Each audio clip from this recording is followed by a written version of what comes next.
Hi, I'm AJ and I'm tired. Of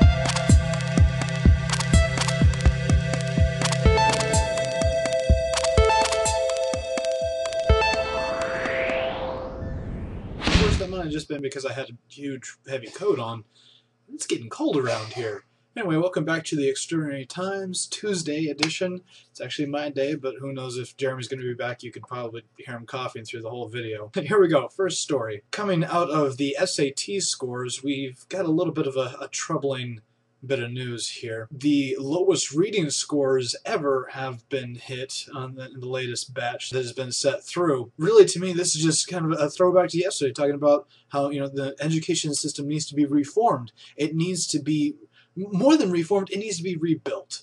You need to go through, tear out everything that's there, and rebuild it from scratch, because throwing more money at it, as Obama's been doing, is not going to work, no matter how much he says it is. It's proof that it's not working. Speaking of throwing money into things probably not going to work, the Federal Reserve has come out and said its latest plans to help boost the economy, putting more money in there and trying to save America probably isn't going to work.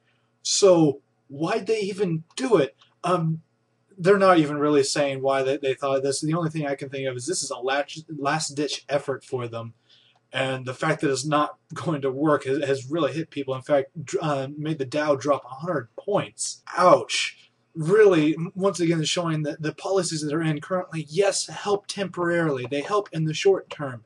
But a long term, it's going to do absolutely nothing. We really need to start thinking long term. This is something I talk to people a lot. I don't think I've really talked about on the show. But if you are only ever thinking 5 minutes in advance, thinking 1 day forward, 1 year forward, you're going to get nothing done. You're just going to keep running into these depressions and these recessions. Things aren't going to work. Think 200 years in the future, things are going to work. Kind of like China, sadly.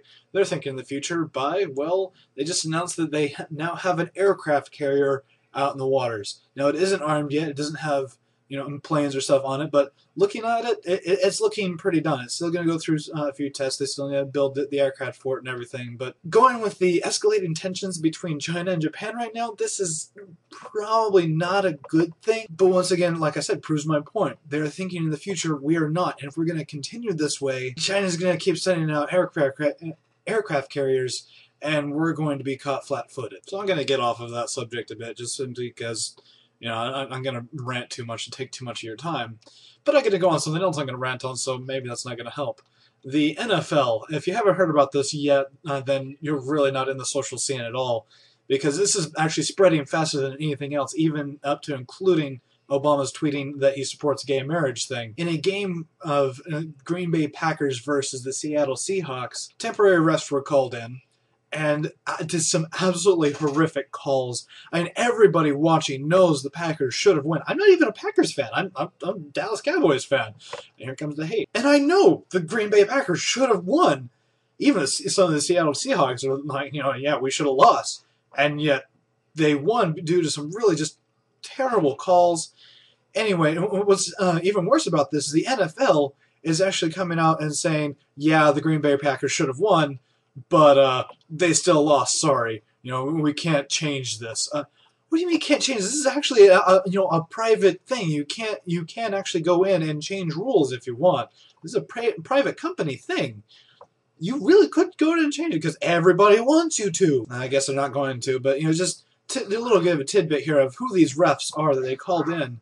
The LFL, the Lingerie Football League, has come out and said that we actually recognize some of these referees because we got rid of them a while ago for making bad calls. The LFL, the lowest tier of professional football, is saying that we got rid of some refs that the NFL, the supposed top tier, then picked up. And we wonder why they're doing terrible calls. Anyway, keep you posted on this as much as we can, but I really don't think much is going to come out of this besides just saying, sorry. Okay, now for the cool science stuff. Actually kind of a throwback, so I probably should have put it earlier, but I want to talk about it now. We've talked a bit about self-driving cars and how they released the license in Nevada to put these cars onto the road. Well, California has stepped up and done the same thing. Self-driving cars are now completely cleared to drive the roads of California. Really? This can only improve things. I've actually driven on the roads of California quite a bit, a good couple of years, and it is terrible out there. If you can actually put in robots that can survive the absolutely horrific traffic that is the California roads, then you've definitely set a new level for them. And I'd say ready to put it across the country at that point. Anyway, we'll see how this goes. Google is definitely jumping in on this, getting their stuff going. And yeah, I'd love to just kind of coast my way to work. But now we're going to jump up to West Branch, Michigan, where in a story that could have gone really bad turned really, really good. I'm just absolutely happy about this. So a high school was going to be having its homecoming and all of that, and they decided to, well, elect somebody to their homecoming court that was not necessarily popular. Now, the whole point of this, the voting system is to vote in the most popular people and, look at them and they're so beautiful and they represent our school. And they decided to vote in someone who was very not popular, little Whitney Crop. And she didn't even realize this until after she was voted in and someone told her. And if you've ever been in high school, oh, this is absolute evil that happens in high school and happens consistently, sadly. And, she's going through, she's getting laughed at in class. And then the rest of the town heard about it and the whole reason she was voted in. And they decided, you know what? We're not going to have any of this. So companies started stepping in. They're going to give her a full makeover, full date. An old lady has volunteered as her escort because, well, her original escort companion, whatever, backed out as soon as he heard she was voted in. Wow, what a jerk. You're never going to get a date for the rest of your life. Idiot. Anyway, so she's going to get the full treatment. They're going to pack the stadium as much as they can. Even if students don't turn out, they're going to shove the rest of the town in there if they can. Absolutely awesome. Go West Branch. This is what needs to happen on the rest of the country when crap like this happens. And my fellow high school students wondered why I never went to any of the dances. And our last story of the day is about a TV show because it's awesome and breaking records. The name of the show is Revolution on NBC, and it's just sucking viewers from everything else, including Hawaii Five-0 and Castle, which is also a good show. I mean, the story is just absolutely amazing. I caught bits and pieces of it yesterday. Jeremy watched the whole show, so maybe he can give a full review tomorrow or Friday or whatever. But a story about electricity just being literally wiped from the planet. It's not even EMP, just nothing electronic will ever work again, even newly built ones. And people trying to survive, trying to figure out what happened, trying to reverse it if they can.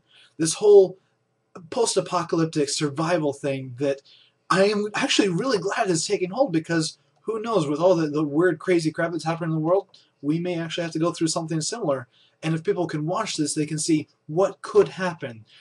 Not so much even the survival stuff, which is definitely up in the ratings, but the social aspects of what people do when crap like this happens. So yeah, I'm going to be trying to keep up with it as much as I can. I hope you do. And I also hope you keep up with the show because, well, this is extraordinary times. And, it needs to be shared around. We really need to get stuff like this out to people. So share it around with Twitter. Thanks for watching it yourself. Like over there, it's over there. Favorite there, subscribe up there. If you watch on YouTube, please watch on YouTube. That's what really gets us the views and gets us going. And always be aware.